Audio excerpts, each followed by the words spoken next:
Hi, church family. Paul here. Just wanted to share a word of encouragement with you today. And actually, I'm going to share two words. I'm sorry. So when was the last time you used the words, I'm sorry? And did you really mean it when you said those words? Now, I would like to think that most people are genuinely sorry when they do something wrong or they say something offensive to someone. However, we probably more often use the words, I'm sorry, as a quick response to either get someone off of our backs or to get out of an awkward situation, or even to make us feel better if maybe we tick someone off. So I looked up I'm sorry and I found some definitions and examples. Here they are. I'm sorry, words of sorrow or sympathy. For example, I'm sorry for the loss of your uncle. I'm sorry, words of regret. And here's an example. I'm sorry for what I said to you yesterday. I'm sorry, meaning mournful or sad. I'm sorry that happened to you. Now, there are other examples and definitions of I'm sorry, like, or sorry. That's a sorry excuse for a piece of wood, or I'm sorry, could you say that again? But for the sake of this short little talk, I'm going to use those definitions that I just shared a moment ago. Now, I don't want anyone to think that I'm against saying I'm sorry, because that's not the point of this encouraging word. And actually, we should probably be saying I'm sorry more often and apologizing for some of the things that we say and do. I just want to take a moment and highlight reasons why you should be sincere when you say those words. Now, when a friend loses a loved one and you say, I'm sorry to that person, follow that up and give them a hug or do something to show that you really care. Just don't say I'm sorry and go on with your life. Call them or text them in a few days and check up on them. Encourage them during this tough and difficult time. And if you say, I'll pray for you, then actually take the time to pray for that person and others involved, like family members. Now, I'm guilty of saying this myself, but we say, I pray for you, and sometimes we just plumb forget to do it, or we don't really have any intention of praying for that person, but we just say it anyway.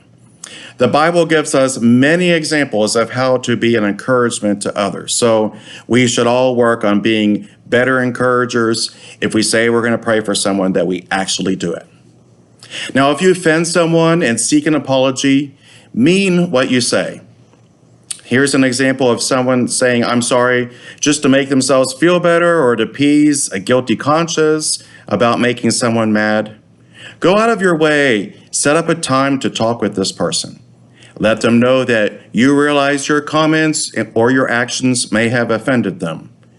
Then sincerely offer your apology and strive to make amends if necessary.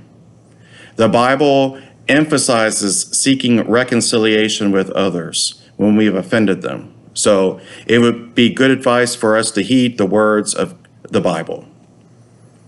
Now, we may know someone who has had a rather tragic thing happen to them.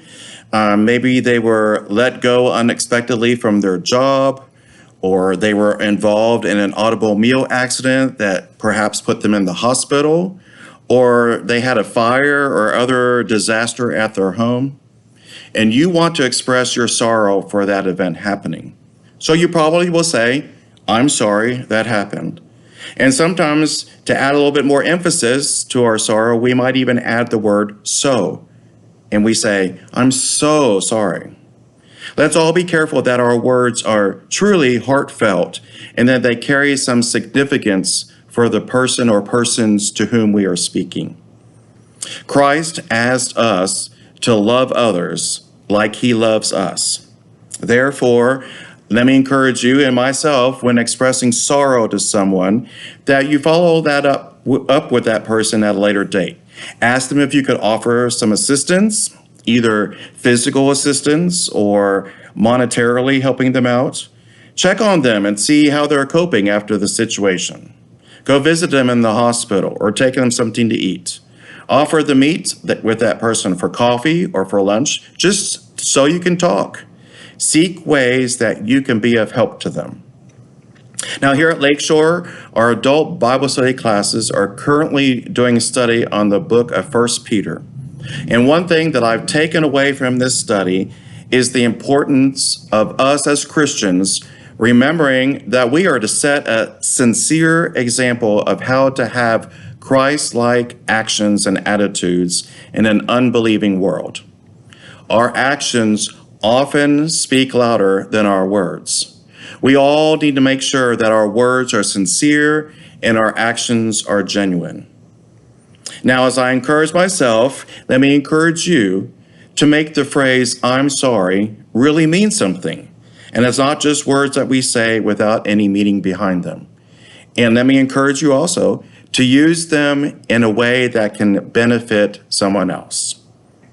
I hope that this has been a word of encouragement for you. Thanks for listening. I hope you have a blessed day.